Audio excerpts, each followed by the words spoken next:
For more resources, visit rymonline.org.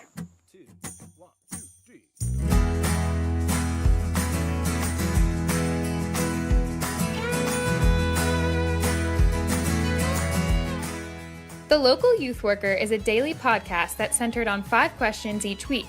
Ranging from the practical to the professional, we're looking for answers to the questions you're asking.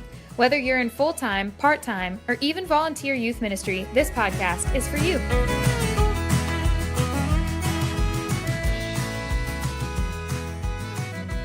Hello, everyone, and welcome to The Local Youth Worker, a daily podcast brought to you by Reformed Youth Ministries. I'm your host, John Parrott. All this week, we'll be talking to Kristen Hatton. Kristen, welcome. Thank you. I'm glad to be on here. Good. Thanks for making the time. Kristen lives in Edmond, Oklahoma, with her husband and their 3 children. Through leading a small group Bible study of teenagers, she has discovered her passion for teaching and writing about God's grace.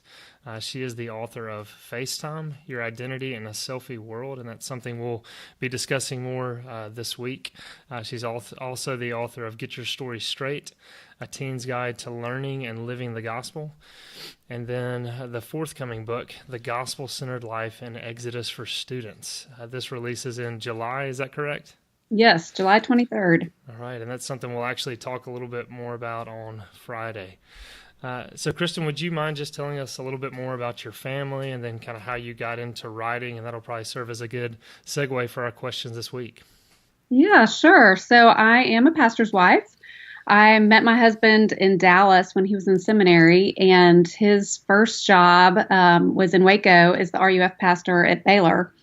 And we were there for, almost 8 years before we were called to plant a church in Edmond, Oklahoma. So that's how we ended up here. We've got 3 teenagers. One is in college at the University of Arkansas, and then and that's our only daughter. And then we have 2 sons. One is finishing his sophomore year of high school, and one is in 8th grade. All right, great. And anyone who knows me knows that our family loves Fixer Upper, so we could spend the whole podcast talking about Fixer Upper, but we'll spare everybody from those questions. But like I said, which were you in Waco when all that was going on, or were y'all out of it? Well, no, I laugh because the funny thing is I could barely even get my friends from Dallas to come visit me in Waco, and so it's like an hour and a half south, But now, like, the whole world wants to go to Waco, Absolutely. and I'm like, really? And just, it's awesome for the city. I love what's happening there. But no, when we were there, Chip and Joanna just had a small, they were flipping houses, just a small real estate company and a little store, Yeah. Yeah, so all this week, we're not going to be talking about Fixer Upper. We'll be talking about Kristen's book, FaceTime, which was released, I believe, last year through New Growth Press, 2017. Yes, been a book. Yes. You know what? We're celebrating the 1-year anniversary this month in a couple weeks. Excellent. Yes. And I can say for all of those who attend our summer conferences, for those who don't know, RYM has 7 summer conferences. Kristen's book has been on our book tables, and I can easily say it's one of the more popular books. I want to say we sold out in Colorado when we had it, but I know many who have used it and who have been blessed by it. It's a helpful resource that we definitely recommend, and so you can get it at New Growth Press's website or go to Amazon, however. But as we get into that and segue into our questions, why don't you just give us an idea about the structure of the book? What's the thesis of the book, the main point, all that information. Okay, sure. Well, I'll back up a little bit and just tell you that when we moved to Oklahoma, our daughter was going into middle school. And, we were a church plant. And so that's really what led me to start a girls' Bible study, is because she wouldn't have any Christian friends. And so from that is where I saw the need for gospel-centered books for teenagers, because I would go to my Christian bookstore and there was like nothing. It was all fluff. And so Get Your Story Straight kind of was born out of that. But in the process of Get Your Story Straight, my daughter confided in me that she was struggling with an eating disorder. And I thought, gosh, her dad's a pastor. I'm her Bible study teacher. We had a very open communication. and just from the world standpoint, if you looked at her, I mean, she's gorgeous, she's smart, she was involved in lots of activities, she has tons of friends. And so it was just kind of like, wow, if she has all these things going for her and she is struggling with her worth, how many other teenagers must be struggling with this as well? And so that led me to create an online anonymous teen survey. And initially, I just sent it out to like teachers and parents and students in our community, and just wanted them to like send it to their kids or students. And as I started getting back the responses, I was just overwhelmed to see just the honesty of these kids that were all kind of saying the same thing my daughter was feeling.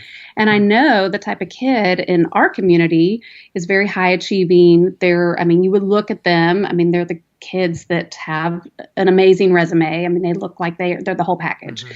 And I thought, gosh, okay, if these kids are struggling like this, I really want to know, like, is this just my community or is this a broader problem? And so with the help of my publisher, we sent the survey out nationwide.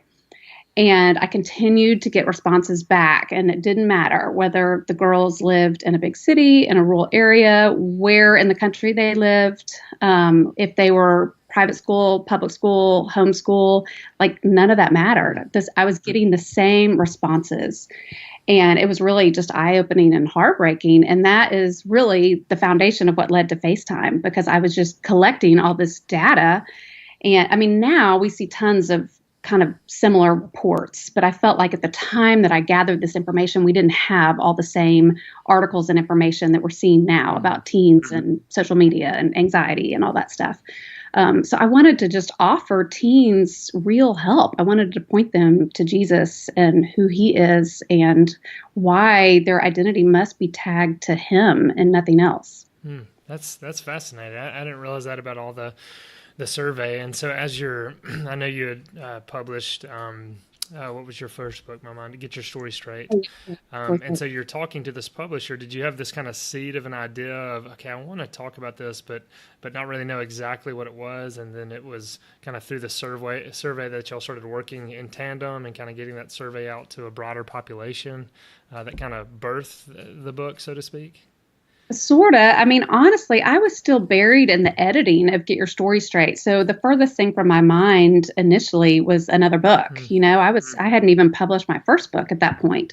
But so it was kind of just more personal, just inquiry when my daughter confided in us. And so I wasn't thinking book at that point.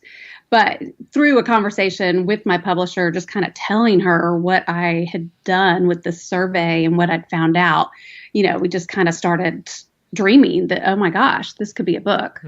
So that's kind of, how that came about. So it was unique in the sense that, like, I already had my second book contract before my first book came out, but it's just, that's just how God has led. I mean, people ask all the time, did you always know that you wanted to write books? No. I mean, I just think when I started that girls' Bible study, God opened up this whole new path that I would have never dreamt I'd be on. And like you said, just all of the statistics and the information we have now available. I mean, Jean Twenge, I believe is her name, who wrote iGen. I mean, that's something that just came out this past year that's releasing so much information just related to a lot of what you're talking about: depression, suicide, body image issues, and all of that. I guess as this is going on, that wasn't available to you, that wasn't out there. And so just kind of getting a little bit more into the content of the book. This is a book that's primarily for females. Is that correct?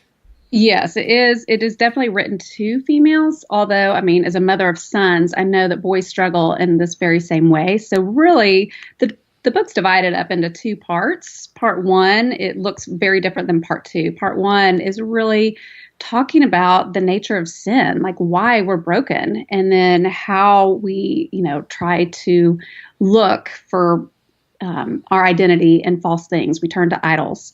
And then talking about Jesus, how he enters in and explaining justification and who Jesus is for us. So it's really kind of a theology lesson, but in a way that is very practical and understandable by a teenager. So a boy or an adult could read that part of it and it's the same. The stories of part two are specific to girls. I could just as easily write a whole different edition and make it for adults or for guys. But in those stories, there's 12 of them. I took a topic or an issue that a teen girl typically struggles with, and I wrote a story with the hope that the reader would be able to identify the lies that the character in that story is believing, and then what truths that person in the story needs to believe instead. So I think it's so much easier sometimes to see sin in someone else. So I'm hoping by these stories, a reader might be, oh, I'm believing that same lie, or I'm struggling in that same way.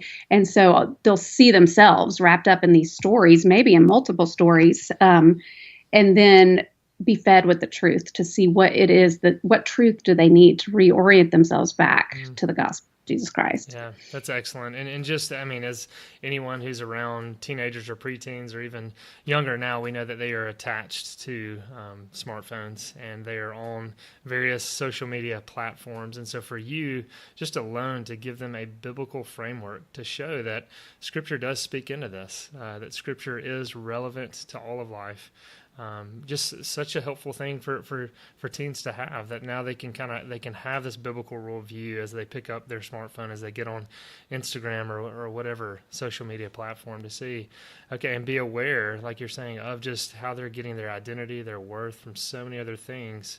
And we know, I mean, as we've said on this podcast many times, we all have an identity crisis every day, and we try to get our identity from so many other things. And so you're just helping students, and again, helping parents too, or youth workers come alongside their students and show them this and teach them this through FaceTime. So that's very helpful. Well, and I really backing up to my girls' Bible study, I would ask them, and they were all girls growing up in the church, all different churches. I would ask them, what's the gospel? And they couldn't tell me. And so I'm like, gosh, if they can't even articulate to me the very tenet of our Christian faith, how then can they see that the gospel does apply to everything? So that's really in this book. I wanted them to see, like what you just said, that the gospel is everything. Yeah, and that's just huge right there too, to think that we so often assume that our students just know the gospel, and we think, okay, they've gone to church all of their life and surely they've heard it and they know it, but to explicitly state it and communicate it and make sure they know, I mean, the most important message in all of creation. So yeah, that's huge. Well, again, this is a helpful work, and I know we're about to close out. Is there anything else you want to add to that as we close out for today?